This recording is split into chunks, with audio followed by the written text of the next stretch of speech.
नमस्कार, मैं हूं रंजीत झा और आप देख रहे हैं देश समाचार एक्सप्रेस। जस्टिस सूर्यकांत के सीजेआई बनते ही अदालतों से ऐसे ऐसे निर्देश आ रहे हैं जिसकी उम्मीद जुडिशरी पर नजर रखने वालों ने पहले ही लगा रखी थी। लिहाजा आज भी सीजेआई सूर्यकांत ने राज्य सरकारों को ऐसा निर्देश जारी किया जिससे यह तय हो गया है कि चुनाव आयोग सुप्रीम कोर्ट की नजर में भगवान ही तो है। दरअसल बीएलओ के साथ हो रही घटनाओं पर सुप्रीम कोर्ट में सुनवाई हो रही थी, लेकिन यहां चुनाव आयोग पर जवाबदेही डालने की बजाय सुप्रीम कोर्ट ने सीजेआई सूर्यकांत ने सीधे तौर पर राज्य सरकार को ही जवाबदेह ठहरा दिया है। भरे कोर्ट रूम में हैरानी तो तब हुई जब सीजेआई सूर्यकांत ने फैसला देने से पहले ही अपना इरादा जाहिर कर दिया। उन्होंने अभी से ही यह मान लिया है कि एसआईआर की प्रक्रिया वैध है, चाहे फिर लाख वकीलों की फौज कोर्ट में यह साबित करने पर अड़ी रहे कि एसआईआर जिस हिसाब से चुनाव आयोग कर रहा है वह विधायी कार्यों में अतिक्रमण भी है और चुनाव आयोग के एक्शन के बाहर भी है। लेकिन सीजेआई सूर्यकांत ने साफ कह दिया कि यह एक वैध प्रक्रिया है और जो भी बीएलओ के साथ घटनाएं घट रही हैं या फिर चुनाव से जुड़े हुए काम जो भी राज्य सरकार के कर्मी कर रहे हैं उसकी जवाबदेही जिम्मेदारी राज्य सरकारों की है, ईसीआई का कोई दोष नहीं। तब गोपाल शंकर नारायणन उन्हें एक्सप्लेन करते हैं कि देखिए सर, स्टेट एम्प्लॉइज इस वक्त ईसीआई के डायरेक्शन में काम कर रहे हैं, वो स्टेट गवर्नमेंट के डायरेक्शन में काम नहीं कर रहे और इसी कारण से स्टेट इस प्रोसेस में सामने नहीं आता है। लेकिन जब एफआईआर रजिस्टर किया जाता है तब चर्चाएं शुरू हो जाती हैं। अब जरा सोचिए कि सूर्यकांत तो पहले से ही मन बनाए बैठे हैं कि किस हिसाब से इस एसआईआर के केस को वो आगे ले जाएंगे। ऑलरेडी बिहार चुनाव से पहले एसआईआर की प्रक्रिया को चुनौती जब सुप्रीम कोर्ट में मिली, वो केस भी फाइनल वर्डिक्ट के लिए आज तक लटका पड़ा है। इसके बाद जब पैन इंडिया एसआईआर की बात हुई तो कई राज्यों से चुनौतियां सुप्रीम कोर्ट में आई और यह सब भी अभी सुनवाई की दिशा में ही है।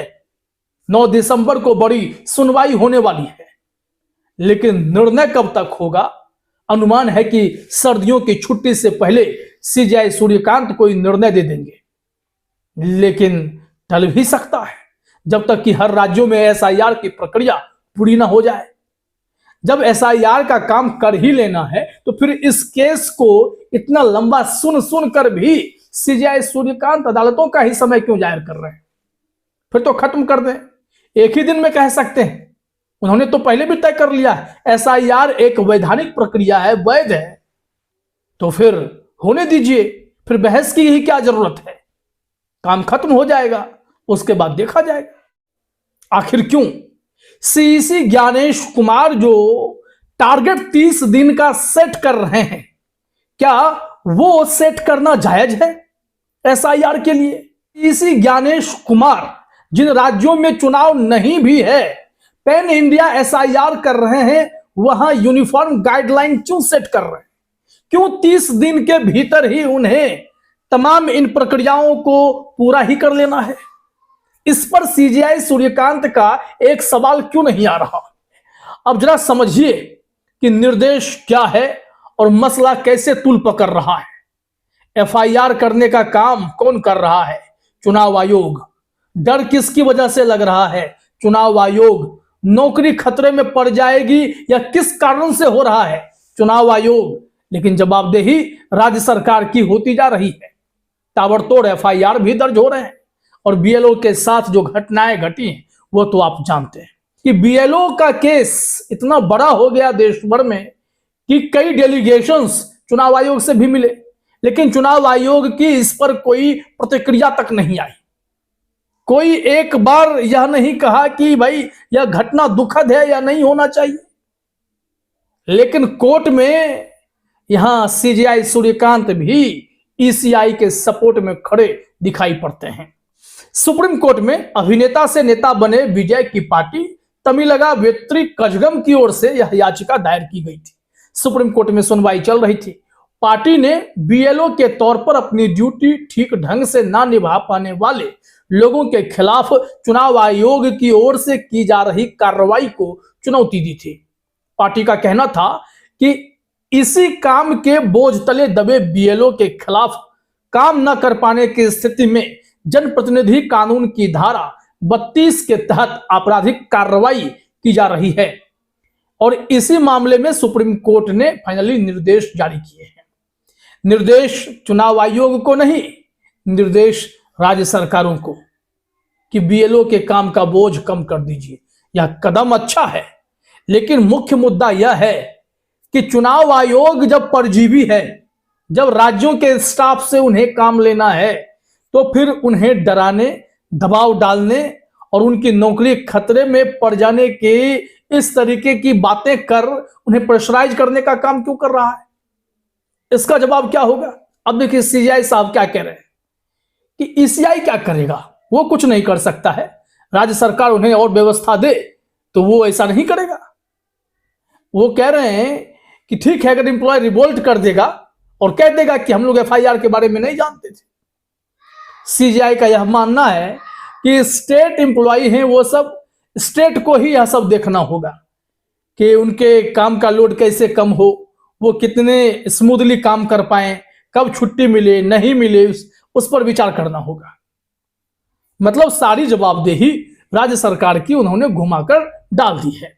अब यहां मैं कुछ पॉइंट बताता हूं। बेसिकली सीजीआई क्या मैसेज दे रहे हैं कि ईसीआई को दोष मत दो, वे तो राज्य के कर्मचारियों पर निर्भर है। दूसरा पॉइंट, सारी जिम्मेदारी राज्य सरकारों की है। अतिरिक्त स्टाफ दो, जरूरतमंद बीएलओ को छूट दो, वैकल्पिक व्यवस्था करो।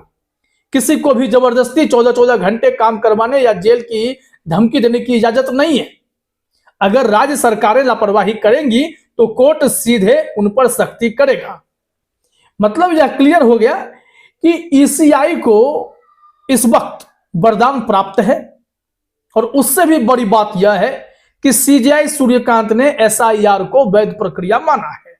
यूं तो निर्देश सीजीआई सूर्यकांत अगर ईसीआई को देते तो वो ज्यादा कामयाब होता, क्योंकि जिन राज्यों में चुनाव नहीं है वहां भी 30 दिनों में अनावश्यक प्रेशर देकर आप राज्य सरकार के कर्मियों को कोई कदम उठाने के लिए क्यों मजबूर कर रहे हैं? जिम्मेदारी तो ईसीआई की बनती है, लेकिन अब जवाबदेही राज्य सरकार की हो गई। वही राज्य सरकार जिनके कई नेता डेलीगेशन बनकर चुनाव आयोग से इस प्रक्रिया में कुछ नरमी बरतने को कह रहे थे। ये सीजीआई सूर्यकांत चुनाव आयोग के अफसर की तरह निर्देश क्यों दे रहे हैं? उनका जो मुख्य मुद्दा होना चाहिए था कि ईसीआई से तीखे सवाल होने चाहिए कि ऐसी नौबत क्यों आ रही है। लेकिन मसला अभी भी बरकरार है कि जब पहले से ही सीजीआई सूर्यकांत तय कर बैठे हैं कि यह प्रक्रिया वैध है, तो फिर इस सुनवाई की जरूरत क्यों है? इतने महीनों से सुनवाई हो क्यों रही है? और एसआईआर का भी काम हो रहा है, राज्यों में चुनाव भी निपट रहे हैं, लोकल बॉडी इलेक्शन भी निपट रहे हैं, इसके बावजूद एसआईआर का बाल भी बांका नहीं हो रहा है। तो फिर क्या फायदा अदालत में इस बहस का? तो आप समझ गए होंगे कि सीजीआई सूर्यकांत ने जब से मोर्चा संभाला है, यह तो तय हो गया है कि चुनाव आयोग का फिलहाल संवैधानिक तौर पर और अदालती तौर पर कुछ भी नहीं बिगड़ सकता है।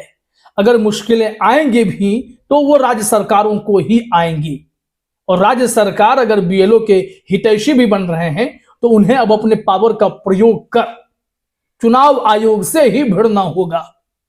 चुनाव आयोग के पास कितना स्टाफ देना है नहीं देना है, यह सब कुछ उन्हें खुद तय करना पड़ेगा। और जिस हिसाब से चुनाव आयोग या अधिकार से कहता है कि हमें जो चाहिए वो हम करेंगे, यह राज्य सरकारों का संवैधानिक कर्तव्य है, तो शायद यहां पर हितों के टकराव अब देखने को भी मिल सकते हैं। तो इंतजार करते हैं क्या होता है। फिलहाल इस वीडियो में इतना ही। आप तमाम साथियों का हमसे जुड़ने के लिए बहुत बहुत धन्यवाद।